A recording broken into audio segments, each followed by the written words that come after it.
Assalamualaikum warahmatullahi wabarakatuh. Kembali lagi dengan channel My Idea. Hari ini kita diberi kesempatan untuk ngobrol bareng dengan salah seorang teman saya, yaitu Ahmad Durnapis. Iya.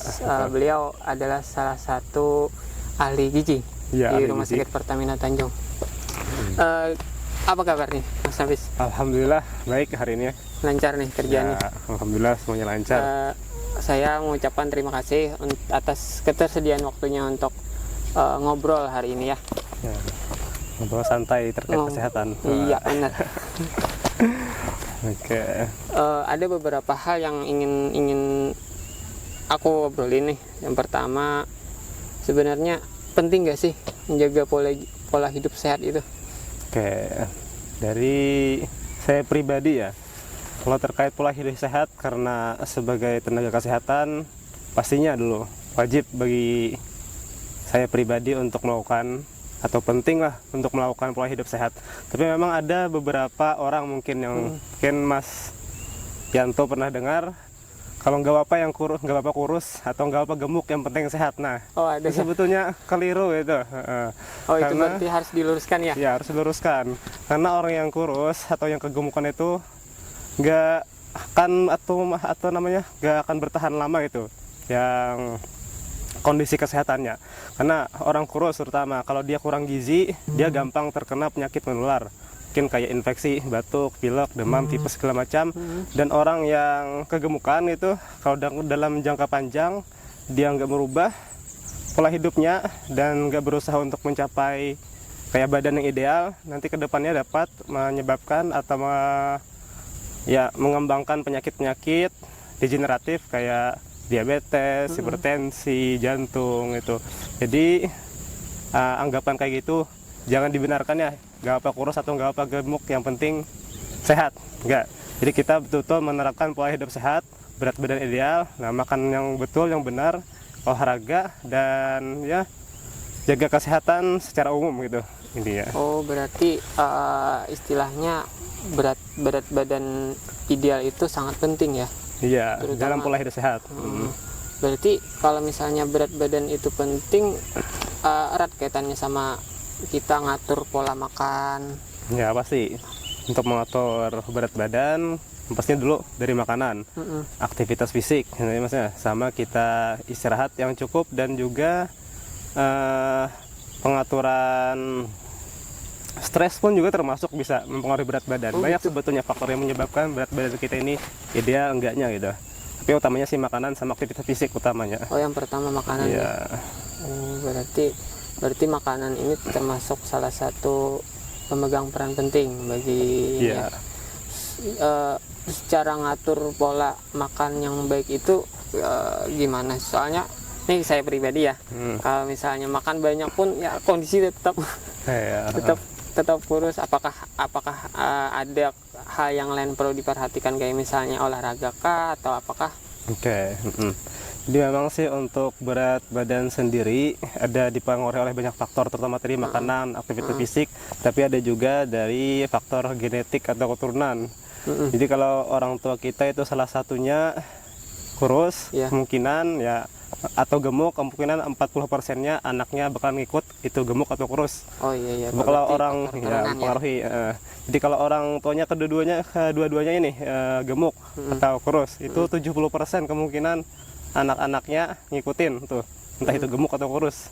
Oke, jadi orang yang dengan genetik yang misalnya lebih ke kurus atau lebih ke gemuk, jadi memang effortnya lebih lah daripada orang tuanya itu berat badannya normal. Oh gitu. Ya. Tapi tetap semuanya bisa aja diatur dengan mengatur pola makan, olahraga. Memang kalau mau lebih spesifik sih, lebih baik dikonsultasikan sama ahli gizinya. Nanti ahli gizinya tuh ngaturkan terkait berapa porsi makannya sehari, nanti dievaluasi per minggu atau per 2 minggu atau per bulan gitu. Jadi target berat badan yang kita inginkan itu memang betul-betul bisa dicapai secara terukur dan aman pastinya juga. Oh, berarti ini guys, berarti untuk turunan sendiri itu mempengaruhi, cuma bagaimana cara kita mengatur, misalnya latihan fisik atau gimana, atau konsultasi ke gizi ya? Ya, lebih baik dikonsultasikan kalau mau yang aman dan terukur gitu. Oh gitu, siap.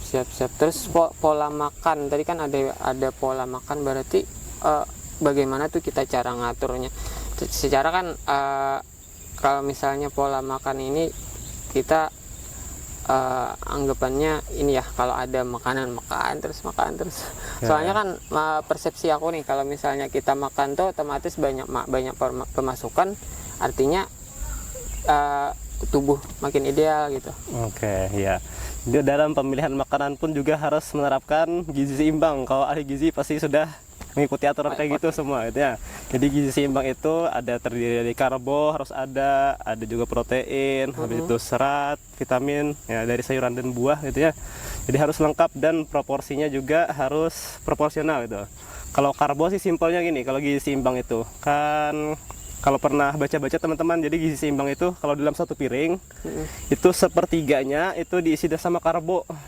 Oh, sepertiganya. Nah, sepertiga dari piring diisi sama karbohidrat. Ini cara paling simpelnya lah gitu ya. Kayak habis itu sepertiganya lagi diisi sama sayuran, sama buah-buahan, sayuran aja, mohon maaf. Dan yang seperenamnya lauk sama seperenamnya itu buah-buahan. Oh, berarti sepertiga karbo, sepertiga laginya sayur, seperenamnya buah, seperenamnya lagi dari lauknya. Dari lauk. Oke. Ini Itu guys, cara simpelnya. Dan kita sebetulnya bisa evaluasi tuh kalau memang targetnya mau naikkan berat badan, seandainya mungkin dalam 1 minggu 2 minggu belum ada perubahan, bisa aja ditambah di karbo sama lauknya tuh.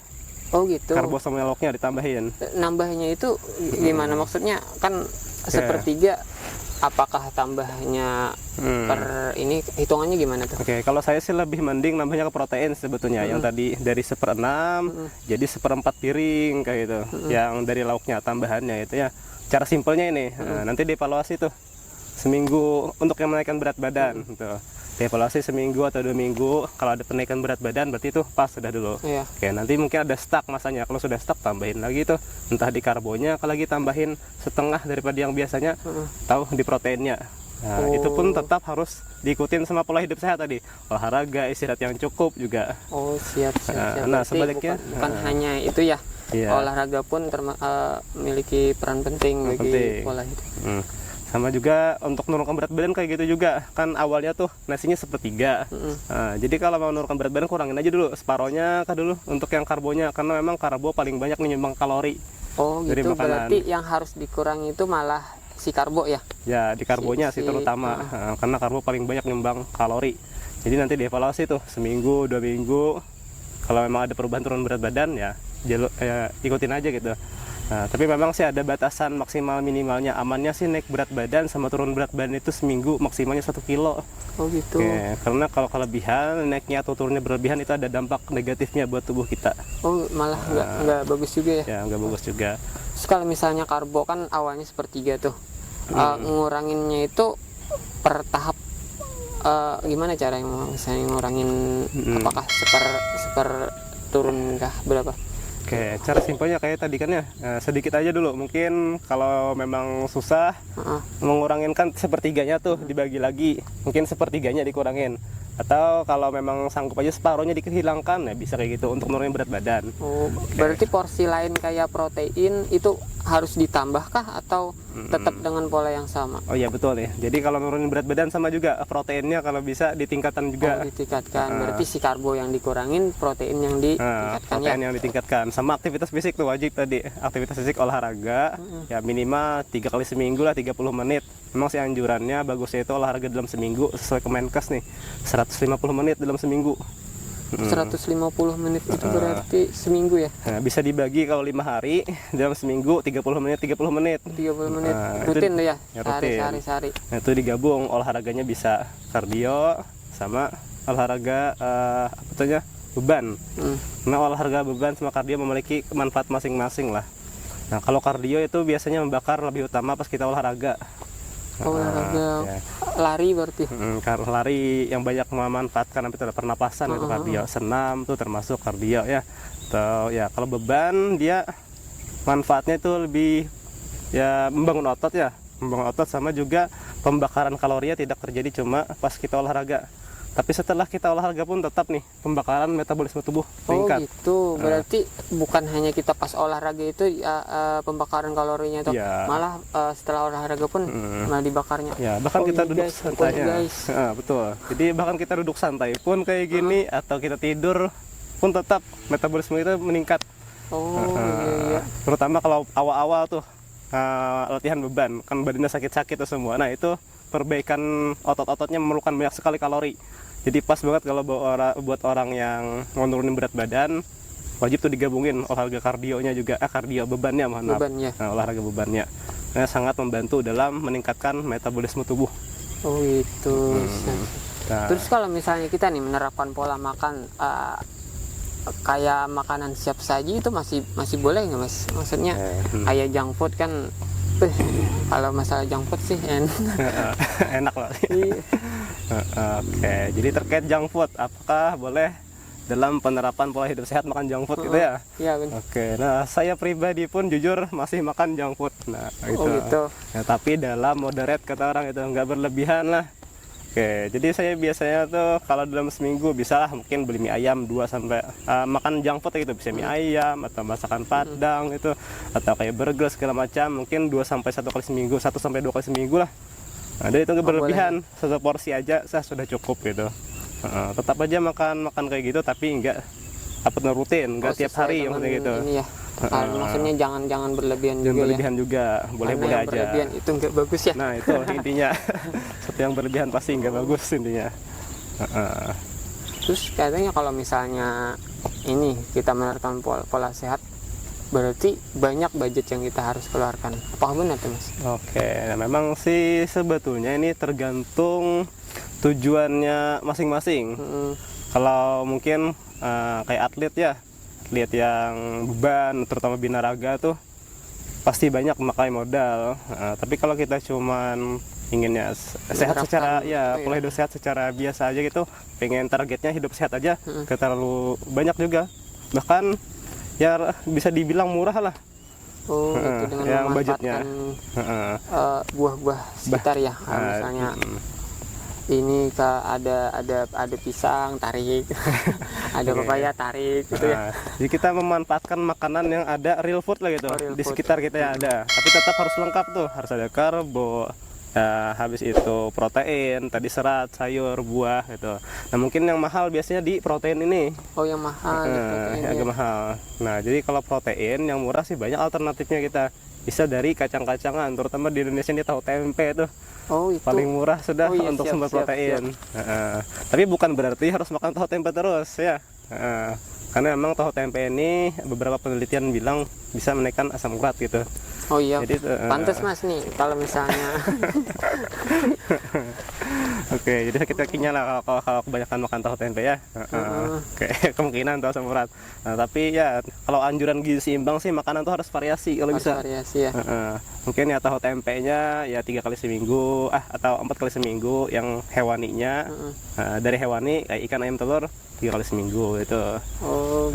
Yang penting di mix lah kalau bisa, jangan monoton aja ikan aja atau tahu aja sepanjang itu. Oh berarti kalau misalnya kita menerapkan pola sehat dengan mengatur pola makan ya, berarti tidak harus monoton, tidak harus bosan, berarti harus ini. Enggak. Oh ya. Berarti bisa di mix, di variasi ya. Bisa di mix, di variasi.